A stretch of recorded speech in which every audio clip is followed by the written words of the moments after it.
One drug costs $120,000 and the next drug's not going to cost less. You're at $250,000 in drug costs just to get started.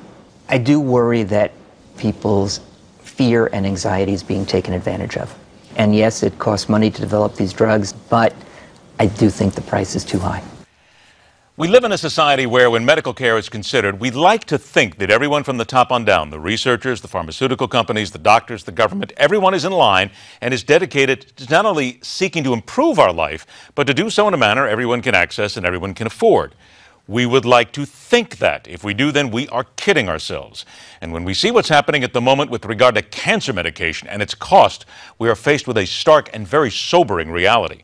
Let's welcome back the Newsmax Deputy Health Editor and co-author of DaVinci's Baby Boomer Survival Guide. We once again welcome Nick Tate. Always a pleasure to have you on the show, Nick. I wish we could talk about better news sometimes, but this really caught my attention. The CEO of Bayer said last month, "We did not develop this product," meaning a cancer cure. "We did not develop it for the Indian market. Let's be honest, we developed this product for Western patients who can afford this product," quite honestly. I don't think I've ever heard anybody at that level come right out and say, if you're rich, we can save you. If you're poor, you're going to die. Well, he's being honest about something that's been true for a long time, and I guess the candor is to be commended, if not the spirit behind it. The truth is that many of the oncologists and doctors are now raising concerns about the dramatic rise in cancer drug costs over the last 15 years. There have been great advances. There have been blockbuster drugs like the leukemia drug Gleevec that are really saving people's lives.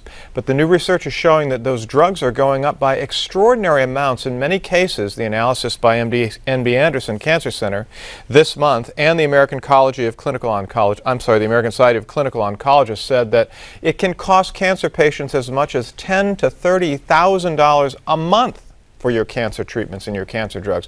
The reason the rate is going up so much isn't because we're developing better formulations of these drugs or that they're getting better all the time and so they're worth it. The truth is that the drug companies are just raising those costs to recover their costs for research and development. And we're getting to a point where I think it's a breaking point where we may actually see some action because many people just can't afford it. Well, we're into a free market, of course. I mean, companies are allowed to make money. That's capitalism. That's the way it is. But what can be done? Is there anything, a government, agency, somebody? And it's funny, we always are looking for the government to get out of our lives. Maybe this is the one time we need the government to get involved in our lives. Absolutely. One of the conspicuously absent aspects of the Affordable Care Act is any effort to try to control drug costs. Right now, by federal law, Medicare and Medicaid officials are forbidden from negotiating with drug companies to hold down their drug costs for those big deals. That happens routinely in other countries. It's one of the reasons that we pay twice as much in this country per capita per health care as any other place in the world. That's one thing.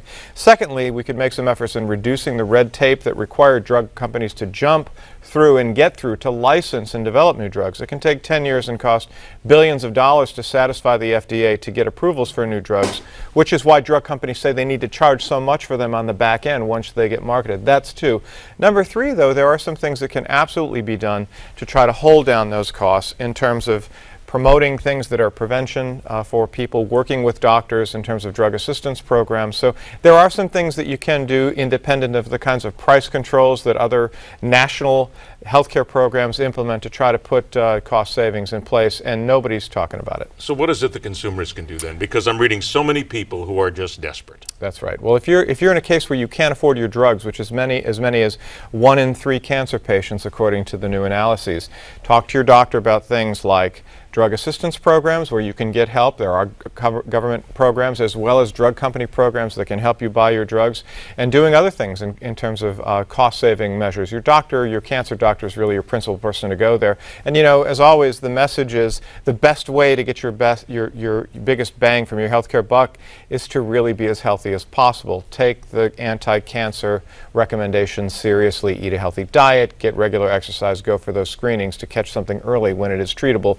before you need a drug that may cost you $100,000 a year to take. This is all great, but unfortunately it looks as if we are still leaving it in the hands of a consumer who is completely vexed by not being able to do anything, costs that are going up, government not helping, pharmaceutical companies not helping. So it seems as if we're not going to solve this for maybe a generation? Well, this is why the big message, I think, of this program, Ed, and of the books that we've produced and the articles that we write, is to tell people you have to be your own advocate. You have to be a strong consumer advocate.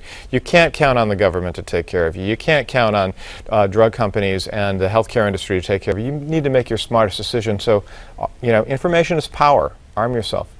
By the way, just real quickly, do you think there's already a cure for cancer out there in one pill? I don't think there is a single cure for cancer, no, but I think the progress that's being made in immunology and genetic therapy will lead to what we will start talking about cures in the next 5 to 10 years. Let's hope they get the research dollars to do it, and they don't cost us so much money that nobody can use them. And save some lives of everybody, no matter what you make, as a matter of fact. Let's go ahead and remind everybody once again that Nick's outstanding book is called The DaVinci Baby Boomer Survival Guide. You can get your copy right now by going to babyboomers411.com.